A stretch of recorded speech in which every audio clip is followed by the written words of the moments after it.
Hello, আসসালামু আলাইকুম। আমি Mehedi Hasan, founder of Kibanshu and Kiban trade international. তো আজকে যে বিষয় নিয়ে কথা বলবো যে আমার জার্নি সম্পর্কে আপনারা অনেকেই শুনলেন বা দেখলেন। এই জার্নি থেকে আসলে আমার সারমর্মটা কী বা জার্নি থেকে কিছু পয়েন্টগুলো আমি আলোচনা করব। তো প্রথমে যদি বলি আমার 25,000 থেকে স্টার্ট করে আজকে এই পর্যন্ত আসা, এই জার্নির মাঝখান থেকে আপনি একটা জিনিস খেয়াল করবেন যে আপস অ্যান্ড ডাউনস যে বিষয়টা, এটা কিন্তু প্রত্যেকটা বিজনেস থাকে এবং আমার বেলাও সেটা ছিল। তো এই আপস অ্যান্ড ডাউনের সময় আপনি কিভাবে মেনটেন করবেন এই জিনিসটা আশা করি আপনি আমার কাছ থেকে কিছুটা হলেও বুঝতে পারছেন। তো যদি বলি যে বিজনেসের ডাউন বিষয়টা নিয়ে, যে একটা বিজনেস করতে গেছি সেখানে আমার সেল আসেনি বা কোনো না কোনো কারণে আমার ডাউন হয়েছে, তো আমার জার্নিতে আমি যেটা শেয়ার করছি সেইখানে আপনি দেখবেন যে আমি সবসময় একটা কথা বলে আসছি যে বিজনেসে ডাউন হয়েছে বাট আমি কোনোদিন ডাউন হয়নি, অর্থাৎ আমার কনফিডেন্স কোনোদিন ডাউন হয়নি। এর পিছনের কারণ যদি আমি ব্যাখ্যা করি, যে এর পিছনের কারণ একটাই, আমি বিজনেসে 10টা সেল হয়েছে, 20টা সেল হয়েছে, এর থেকে বেশি প্রায়োরিটি যেটা সাথে সাথে ছিল সেটা হলো স্কিল সেট আপ। যেহেতু আমি নতুন বিজনেসে আসছি, আমি শুরু করছি, তো আমি জিরো থেকে যেহেতু শুরু করছি, সেইখান থেকে যেতে আমাকে ওপরের দিকে যাইতে হলে আমাকে কিছু স্কিল সেট আপ লাগবে। যে আমাকে ওপরে যাইতে হলে আমাকে ওয়েবসাইট সম্পর্কে জানতে হবে, আমাকে মার্কেটিং জানতে হবে, আমাকে আরও প্রোডাক্ট সোর্সিংটা জানতে হবে, বা এই যে বিষয়গুলো টোটাল বিষয়টাকে আমি আস্তে আস্তে করে এই জ্ঞানটা বাড়াইছি। তো জ্ঞান যখন বাড়ছে তখন কিন্তু আমার স্কিল সেট আপটার কনফিডেন্সই আমাকে এই ডাউনটা আমাকে মাথায় নিতে দেয়নি। তো যখন আপনি এই স্কিল সেট আপ থাকবে তখন এই ডাউন হলেও আপনার কনফিডেন্স এত থাকবে যে না, এবং ইভেন আপনার যে প্রবলেমে পড়ছেন ওই প্রবলেমের সলিউশনটাও এত দ্রুত বের করতে পারবেন, যে কারণ আপনি সাথে সাথে শিখে গেছেন। সো আপনি যখন বিজনেস ডাউন হবে তখন আপনার কনফিডেন্স ঠিক থাকলে এবং আপনি যদি সেই রাইট ট্র্যাকে থাকেন যে কিভাবে আমার বিজনেস সামনে গ্রো করতে হবে, সেই স্কিল সেট আপ নিয়ে রাখেন, বিজনেস ডাউনের সাথে সাথে আপনার কনফিডেন্সটা কি সবসময় উপরের দিকে থাকবে এবং সেখান থেকে আপনি প্রবলেম থেকে বের হয়ে আসতে পারবেন খুবই দ্রুত। আর একটা বিষয়, যে যদি আমাদের বিজনেসের কোনো একটা সময় যে আমাদের মনে হচ্ছে যে আমরা কি করতেছি আমি বুঝতেছি না, বিকজ একটা জিনিস আমাদের যে বড় প্রবলেম আমার জার্নিতে শুনছেন যে স্টেরিওটাইপিং বা আমাদের সমাজ ব্যবস্থায়। তো এই সমাজ ব্যবস্থায় যে বিষয়টা হয়েছে যে বিজনেস যখন স্টার্ট হয় তখন তো অ্যাকচুয়ালি কিছু থাকে না, দেখা যায় নিজেদেরও কনফিডেন্স ওইরকম থাকে না যে কাউকে কিছু বলবো যে আমি এটা করতেছি। তো এটা খুব সাধারণ একটা বিষয়। সেই সময়টাতে একটা সময় তো লাগে একটা বিজনেস গ্রো করতে, সেই সময়টাতে কিন্তু অনেকেরই মোটিভেশন থাকে না বা সে অনেকে ডিপ্রেশনে যায় কখন, যখন সে বাসায় যায় বা যখন সে ফ্যামিলির সাথে মিট হয় বা আমাদের সমাজের সাথে মিট হয়, তখন তারা কি হয়, কি করতেছো না করতেছো এইটা বিষয় নানান কোশ্চেন করে। এই নানান কোশ্চেনের ফলে যখন দেখে যে না আমার বিজনেসও তেমন কিছু হয় নাই, আবার সবাই বলতেছে যে খারাপ অবস্থায় আছে, এটা কি করতেছো, তোমার লাইফে তো গোল ঠিক নাই, এটা হয়েছে ওইটা হয়েছে। তো এই যে সমাজের চাপ, এই প্রেশারটা যখন আসে তখনও কিন্তু অনেকে কি ডিপ্রেশনে চলে যায়। সে ভালো কাজ করতেছিল, সে আগাচ্ছিল, বাট দেখা যাচ্ছে যে এই সব কারণেও অনেক সময় অনেকেই কনফিডেন্স লো হওয়ার কারণেও বিজনেস থেকে দূরে সরে যায় বা একটা ডিপ্রেশনে চলে আসে। তো আমার জার্নিতে কিন্তু আমি ভালোভাবে বলছি যে কিভাবে আমি অনেক কতটা প্রেশার পাইছি, এই প্রেশার থেকে কিভাবে আমি ওই প্রেশারটাকে সাইডে রেখে আমি আমার কাজ আমি করে গেছি। তো এখানে একটা কথাই বলে গেছি যে যতই প্রেশার আসুক না কি, আপনি যদি আপনার কাছে রাইট মনে হয় যে এটা আমার রাইট পথ, তাহলে বাইরের যত প্রেশার আসুক না মাথায় নিতে নাই। মিনিমাইজ করার জন্য একটা জিনিস করতে হবে যে মাথায় নেব না, যত দূর সম্ভব তাদের সাথে ইন্টারাকশন কমায় দেওয়া।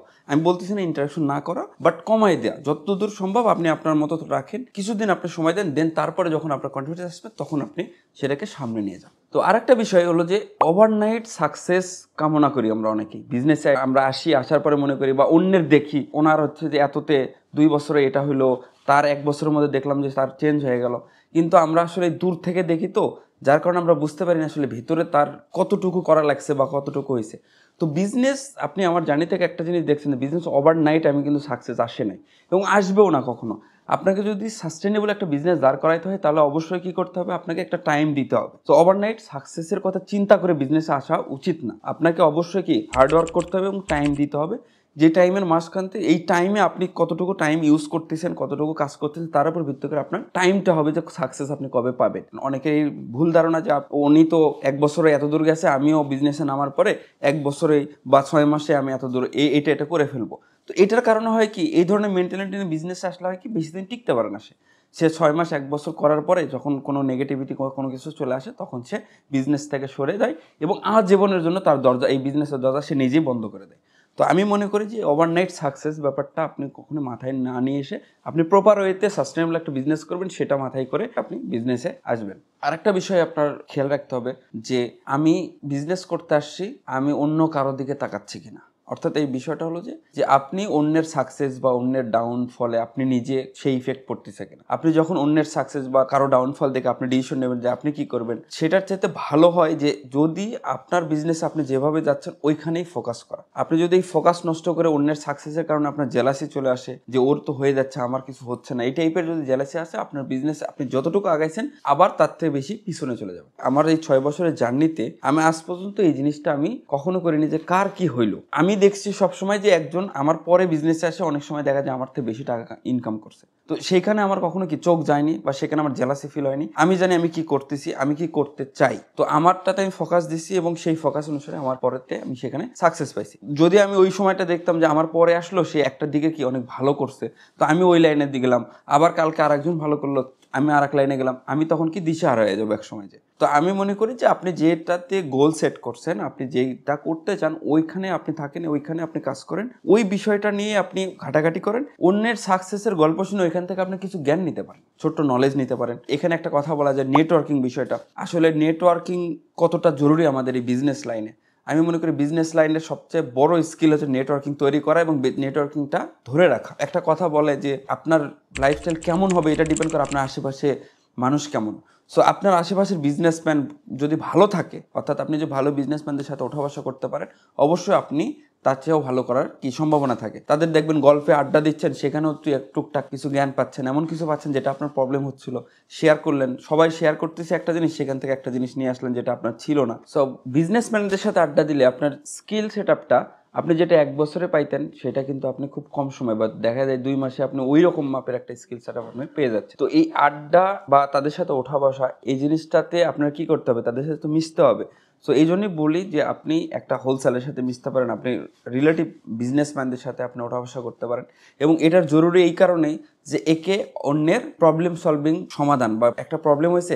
ইভেন আমার লাইফে যদি বলি যে আমি যখন বিজনেসম্যানদের সাথে আড্ডা দিই সেই ক্ষেত্রে কি হয়, দেখা যায় যে আমার একটা প্রবলেম হচ্ছে, ওটা আমার মাথায় ওই রকমভাবে নাই যে এই প্রবলেমটাকে আমাকে সলিউশন করতে হবে বা এইটা প্রবলেম, ভাবতেছি যে এই প্রবলেমটা হয়তো বা হচ্ছে, নর্মাল করে নিছি, পরে দেখা যায় আড্ডা দিতে দিতে এই প্রবলেমটাকে আর একজনের পাইছে এবং সে একটা সলভ পাইছে যে ব্যাপারটা এইরকম করা যায়, সে একটা সাজেশন দিচ্ছে এইরকম, তখন মনে হচ্ছে না এটা তো আমারও এইরকম প্রবলেম হচ্ছে। তো এই জায়গা থেকে দেখা যায় যে আমি একটা জিনিস নিয়ে আসতে পারতেছি যে এটা সলিউশনও পেয়ে যাচ্ছি। সো এই নেটওয়ার্কিংটা আপনার কতটুকু জরুরি আপনি যখন স্টার্ট করবেন বা একটা বিজনেস ম্যানদের সাথে ওঠা বসা করবেন তখন বুঝতে পারবেন আসলে নেটওয়ার্কিংটা আসলে কতটুকু জরুরি। আর একটা পয়েন্ট নিয়ে যদি বলি যে আমাদের গোল সেট করে নেই, আমি কতটুকু গোল সেট করব, মানে কতটুকু পর্যন্ত আমার গোল থাকবে এবং কত দিনের জন্য থাকবে, এই বিষয়টা নিয়ে অনেকের কনফিউশন থাকে। যে আপনি যে গোল সেট করবেন আপনার মধ্যে একটা বিগ প্ল্যান আছে এবং সেই গোল আছে অনেক দূর, সেই গোলটাকে আপনাকে অবশ্যই কি করতে হবে, আপনার ভিতরে রাখতে হবে এবং এটা কখনোই আপনি কারোর সাথে শেয়ার করবেন না। আপনি ওইভাবে কি আস্তে আস্তে কাজ শুরু করবেন। তবে একটা জিনিস মাথায় রাখতে হবে যে কোনো সময় আনরিয়ালিস্টিক কোনো গোল আপনি সেট করবেন না, তাতে কি হবে আপনার ফোকাস নষ্ট হবে। আপনি যদি একটা আনরিয়ালিস্টিক একটা গোল সেট করলেন যেটা করা অনেক মুশকিল বা অনেক কিছু বা অনেক সময়ের ব্যাপার বা অনেক কিছু লাগবে তার জন্য, তো তখন আপনার এই বিজনেস জার্নিতে একটা সময় যে আপনার সেটাতে কি হবে যে আপনি ওইখান থেকে সরে আসবেন বা আপনি ডিটাচড হয়ে যাবেন। সেই জন্য বলি যে আনরিয়ালিস্টিক কোনো গোল না, আপনি রিয়েলিস্টিক একটা গোল সেট করবেন, আপনি এই পর্যন্ত যাবেন এই বছরে বা সামনে 2 বছরে, দেন তারপরে আবার গোল আপনি এইখানে নিয়ে যাবেন। বাট বিগ প্ল্যান যেটা আছে সেটা আপনার ভিতরে রাখেন এবং বাকি যে আপনার ছোট্ট ছোট্ট গোল আস্তে আস্তে আগানোর জন্য সেই গোলটা আপনি যখন সেট করবেন এবং সেটা আপনি 1 বছর একটা গোল করলেন, সেটা যদি আপনি 6 মাসে মিট করতে পারেন 6 মাস, যদি আপনার 1 বছরের কাছে 1 বছর 2 মাস লাগছে ওকে ফাইন, এইভাবে আপনি যখন আগাবেন তখন আপনার ব্যাপারটা অনেক ইজি হবে। ওই যে ছোট ছোট স্টেপে আস্তে আস্তে যেটা আপনার সাকসেসে নিয়ে যায়, এই বিষয়গুলো মাথায় রাখতে হবে যে আমাকে কখনোই আনরিয়ালিস্টিক কোনো গোল সেট করা যাবে না, অলওয়েজ কি করতে হবে রিয়েলিস্টিক একটা গোল সেট করে আপনার সামনে আগাইতে হবে। সো আমার জার্নিতে আমার মনে হয় যে সবকিছু বলার পরও এইটুকুই বলার ছিল এবং আমি আশা করি আমার জার্নির যতটুকু আমি আলোচনা করছি আপনাদের অবশ্যই আপনাদের বিজনেস জার্নি বা ফিউচারে বিজনেস করতে যাচ্ছেন এরকম কারো অবশ্যই উপকারে আসবে এবং আমার জন্য দোয়া করবেন। আসসালামু আলাইকুম।